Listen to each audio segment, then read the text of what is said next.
सत श्री अकाल, नमस्ते, आदाब दोस्तों। My name is doctor Jagmeet Singh और आज हम वीडियो बना रहे हैं एम कॉइन के प्राइस के ऊपर।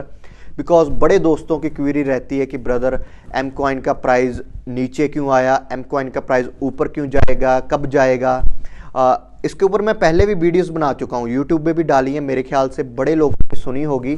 लेकिन आज मैं फिर से एक शॉर्ट वीडियो बनाने जा रहा हूँ इसके ऊपर।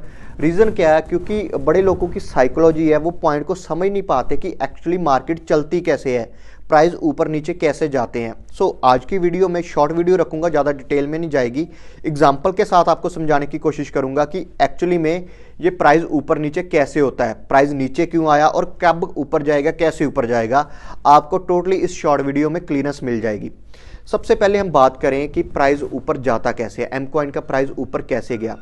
जब एम कॉइन इनिशियली आया था तो कुछ इन्वेस्टर्स यहाँ पे आए। आपको पहले ये बता दूं, दो तरह के इन्वेस्टर्स होते हैं मार्केट में। एक जो सिर्फ प्राइस को ट्रेड करते हैं, एक जो फंडामेंटल्स को ट्रेड करते हैं। जो लोग सिर्फ प्राइस को ट्रेड करते हैं ना, वो क्या करते हैं, इनिशियल अमाउंट में किसी भी प्रोजेक्ट में आते हैं। जब उसका प्राइस बढ़ता है 2 गुना 3 गुना 4 गुना, उनका कोई भी टारगेट हिट होता है तो वहाँ से एग्जिट करते हैं, क्योंकि वो सिर्फ और सिर्फ प्राइस को ट्रेड कर रहे होते हैं। जहाँ जब उनको पता चलता है कि यहाँ से प्राइस नीचे आना शुरू हो गया, वो दवा से वहाँ से निकलना शुरू हो जाते हैं। वो लोग कौन से होते हैं, जो प्राइस को ट्रेड करते हैं। दूसरे कौन से इन्वेस्टर होते हैं, जो टोटली फंडामेंटल्स को ट्रेड करते हैं। फंडामेंटल्स को कैसे, वो ये नहीं देखते कि अभी प्राइस क्या है, वो टोटली फोकस करते हैं अभी कंपनी कर क्या रही है। क्या कंपनी कुछ नए प्रोजेक्ट्स लेकर आ रही है, क्या कंपनी खुद को फंडामेंटली स्ट्रॉन्ग कर रही है, क्या कंपनी कोई नई पार्टनरशिप लेकर आ रही है, क्या कंपनी खुद के रेवेन्यू को बिल्ड करने के मॉडल्स क्रिएट कर रही है। क्योंकि कंपनी खुद का रेवेन्यू जनरेट करेगी तभी कंपनी ग्रो करेगी। ठीक है, अगर आप शेयर मार्केट भी बात करोगे ना, कोई भी कंपनी उठा लीजिए, रिलायंस, टाटा, अडानी, कोई भी कंपनी उठा लीजिए। जब वो कंपनी अपने सेक्टर में अच्छे से काम करती है, फंडामेंटली अच्छा रेवेन्यू जनरेट करती है, टेक्निकली वो ऊपर नीचे जाएगी, लेकिन इनिशियल एंड ऑफ स्टेज वो क्या होगा, प्राइस ऊपर ही जाएगा, क्योंकि उनके फंडामेंटल स्ट्रांग होते हैं। रियली वेल्थ जिन्होंने दुनिया में बनाई है, वो ऑब्वियसली वो होते हैं जो टोटली फंडामेंटल को ट्रेड करते हैं, ना कि टेक्निकल को ट्रेड करते हैं। अभी हम एम कॉइन के ऊपर आते हैं। एम कॉइन के प्राइस की बात करूं, वही पॉइंट, जब इनिशियल स्टेज पे एम कॉइन था, बड़े लोग, बड़े लीडर्स इसमें आए जिन्होंने इसको बाय किया, काफ़ी बिग बाइंग भी की। लेकिन जब प्राइस ऊपर जाता गया तो उन्होंने क्या किया, कुछ लीडर्स की बात कर रहा हूँ, कि वो प्राइस को उन्होंने देखा कि यार प्राइस अब काफ़ी प्रॉफिट हो गया, अब हमें एग्जिट करना चाहिए। वो अपने प्राइस को एग्जिट करना शुरू हुआ और प्राइस नीचे आना शुरू हुआ। जब ये नीचे आता है ना प्राइस, तो बड़े इन्वेस्टर्स ऐसे भी होते हैं, जब प्राइस को नीचे जाते देखते हैं, वो फोमो में आ जाते हैं, वो डर जाते हैं, वो भी एग्जिट करना शुरू कर देते हैं। लेकिन उनको ये कुछ नहीं पता होता कि एक्चुअली में कंपनी कहाँ स्टैंड कर रही है, क्या कंपनी में कोई गड़बड़ हुई है, क्या कंपनी के फंडामेंटल में कोई दिक्कत आई है। वो एक्चुअली सिर्फ और सिर्फ प्रॉफिट बुकिंग करते हैं, प्रॉफिट बुकिंग के कारण प्राइस नीचे आता है। अब बात करें, वो लोग तो एग्जिट करेंगे क्योंकि वो सिर्फ प्राइस को ट्रेड कर रहे हैं, उनको फंडामेंटल से लेना देना भी नहीं है। अब जो दूसरे फंडामेंटल ट्रेडर होते हैं ना, वो उनका कंसेप्ट क्या होता है, फंडामेंटल ट्रेडर होता है जो ऊपर की बाइंग, फॉर एग्जांपल किसी ने ऊपर $1.5 पे $2 पे बाई किया। मैं आपको खुद का एक बार बता दूं, मेरी फर्स्ट बाइंग एम कॉइन में $1.5 पे थी, फिर उसके बाद मेरी बाइंग $2 पे भी रही है। लेकिन प्राइस जब वहाँ से फॉल होना शुरू हुआ, नीचे आया, तो मेरी बाइंग वहाँ पे भी है। आज 12 सेंट पे फॉल हुआ था, मेरी बाइंग वहाँ पे भी रही है। रीज़न क्या, क्योंकि मैं टोटली यहाँ पे ट्रेड कर रहा था फंडामेंटल्स को। क्योंकि जब प्राइस नीचे आना शुरू हुआ ना, क्या कंपनी में कोई दिक्कत आई, फंडामेंटल की बात कर ले, कंपनी का फ्रैंक मुलर के साथ टाई अप होना, जो कि one of the top brand है घड़ियों में, जिनकी घड़ियाँ करोड़ों में जाती है प्राइस में। एडिशनल मास्टर कार्ड, जो दुनिया की 17th रिचेस्ट कंपनी है, उसके साथ पार्टनरशिप होनी। अब इन दोनों ब्रांड्स की बात करूं, क्या ये दोनों ब्रांड से हम इतने स्ट्रांग है कि उससे अच्छा एनालिसिस कर पाएंगे? नहीं। वो कंपनी बहुत वास्ट, बड़ा कह लो कि अपना स्ट्रक्चर बहुत बड़ा होता है उनका, कि वो कंपनी को डीपली एनालिसिस कर पाते हैं। उन्होंने इनको एनालिसिस करके फिर इनके साथ पार्टनरशिप की है। ठीक है, वो हमसे अच्छे से इन कंपनी को जानते हैं। अगर वो कंपनी इनके साथ उस टाइम पे प्राइस पार्टनरशिप कर रही है जब प्राइस नीचे आ रहा है, तो मुझे क्यों दिक्कत होगी। मैं तो खुद उसके ऊपर फोकस करूंगा ना कि फंडामेंटली एक्चुअली कंपनी क्या कर रही है। कंपनी नए अभी प्रोबोटेक्स को लेकर आई है। ठीक है, कंपनी हर तरफ से अपना रेवेन्यू जनरेटिंग मॉडल बना रही है, जिससे क्या होगा, कंपनी को हर टाइम इनकम जनरेट होता रहेगा। लेकिन जो बंदे जो सिर्फ प्राइस को ट्रेड कर रहे थे, वो अपनी सेलिंग की लीडर्स के साथ सॉरी लीडर्स के पास काफ़ी बड़ी होल्डिंग थी, कुछ लीडर्स की बात कर रहा हूँ, उन्होंने अपना एम कॉइन सेल किया, एम कॉइन नीचे आया। अभी क्या हुआ, एम कॉइन का प्राइस काफ़ी ड्रॉप हुआ। लेकिन एक चीज़ आपको बताना चाहता हूँ, कंपनी के फंडामेंटल में 1% भी चेंज नहीं आया। नेगेटिव साइड पे बात करूँ, लेकिन पॉजिटिव साइड पे कंपनी का फंडामेंटली काफ़ी ज़्यादा स्ट्रांग हो चुकी है। सो क्या होता है कि जब कंपनी का प्राइस नीचे आता है वो एक अपॉर्चुनिटी बन के आता है। फॉर एग्जांपल एक और चीज़ बताता हूँ, अगर आपको कोई चीज़ सिंपली 200 रुपये पे पसंद आ रही है, ठीक है, जब उसका प्राइस कम हो जाता है, मुझे ये नहीं समझ आती कि लोगों को वो चीज़ बुरी क्यों लगनी शुरू हो जाती है। एग्जाम्पल के रूप में आप एक और चीज़ समझिए, अगर आप किसी मॉल में शॉपिंग करने जाते हो, आपको कोई शर्ट पसंद आ गई लेकिन उसका प्राइस काफ़ी ज़्यादा है, 5000 है, 6000 है, कुछ भी प्राइस है, लेकिन आप कहते हो कि यार नहीं, ये मेरी अप्रोच से बाहर है, मैं ले नहीं सकता। लेकिन आप 1-2 मंथ बाद दोबारा वहाँ पे आते हो, वहीं पे उसी शोरूम में उस पर डिस्काउंट लगा होता है 50%, तब आपकी वो रेंज में आ रही है। क्या आप तब बाई करोगे कि नहीं करोगे? क्योंकि फंडामेंटली तो उसमें कोई चेंज नहीं आया, लेकिन अब आपको डिस्काउंट पे मिल रही है। सो सिंपली वो एक अपॉर्चुनिटी होती है, जब कोई चीज़ सस्ती हो जाए ना, वो एक बाइंग अपॉर्चुनिटी देती है आपको ना। ये एक चीज़ एग्जांपल के साथ समझाता हूँ मैं।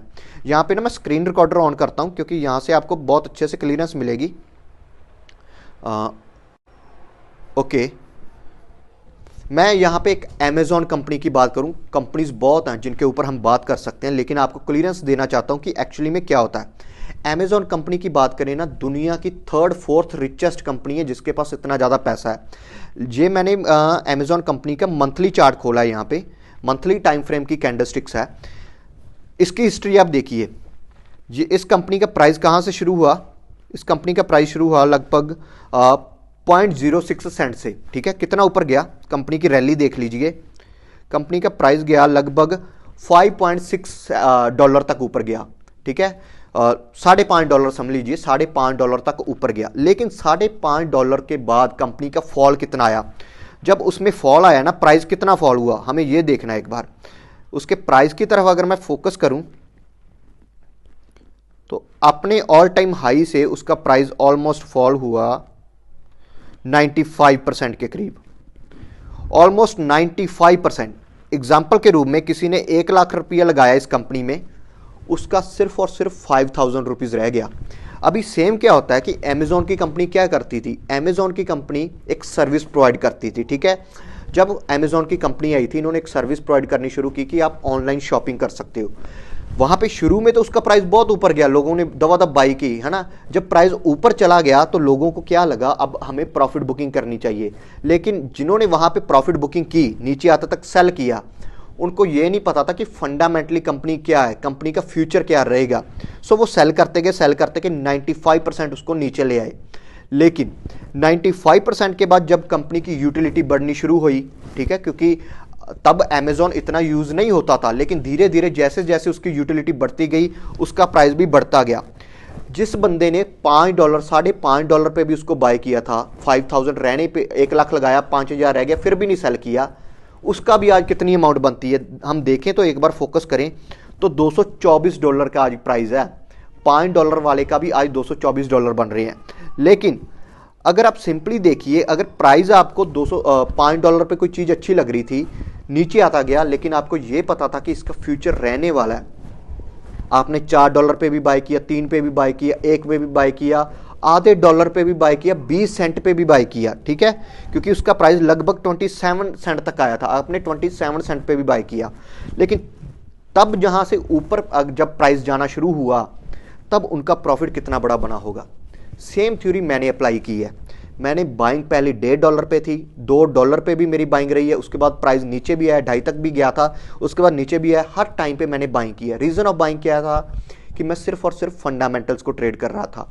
अगर आप लोग फंडामेंटल, आप ये देखिए, अभी जो कंपनी जिसके ऊपर काम कर रही है, मेटावर्स के ऊपर काम कर रही है, टोटली ब्लॉकचेन के ऊपर काम कर रही है, वेब 3.0 पे ऊपर काम कर रही है, टोटली उन चीज़ों के ऊपर काम कर रही है जिनका फ्यूचर रहने वाला है।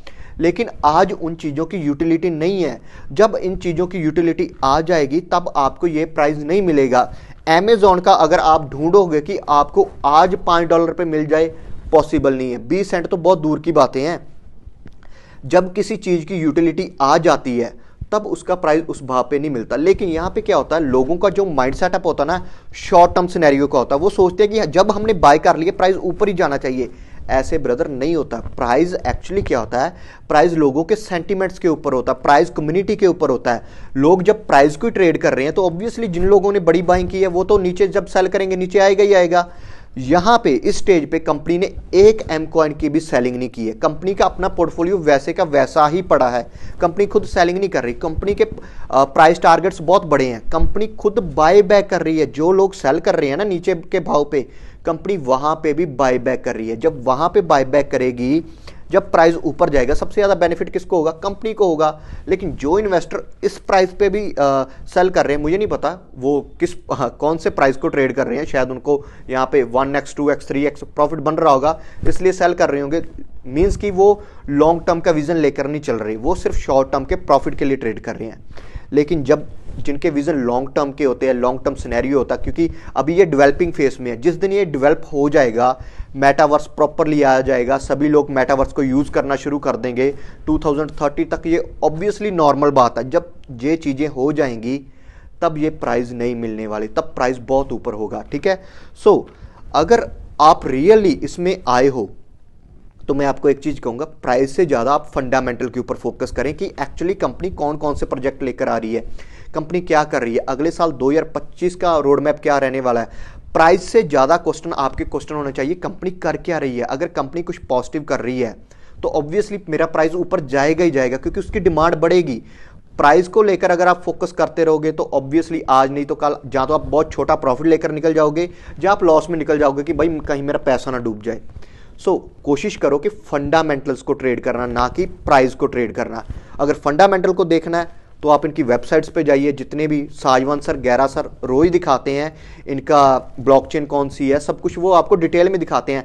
एक बार आप उनको देखिए, समझिए। अगर फिर भी आपको होता है कि नहीं मुझे यहाँ पे नहीं समझ होता, आप एक बार विजिट कीजिए, दुबई विजिट कीजिए, इनके ऑफिस को देखिए, मैनेजमेंट को मिलिए, आपको क्लियरेंस होगी कि एक्चुअली कंपनी कहाँ पे स्टैंड कर रही है।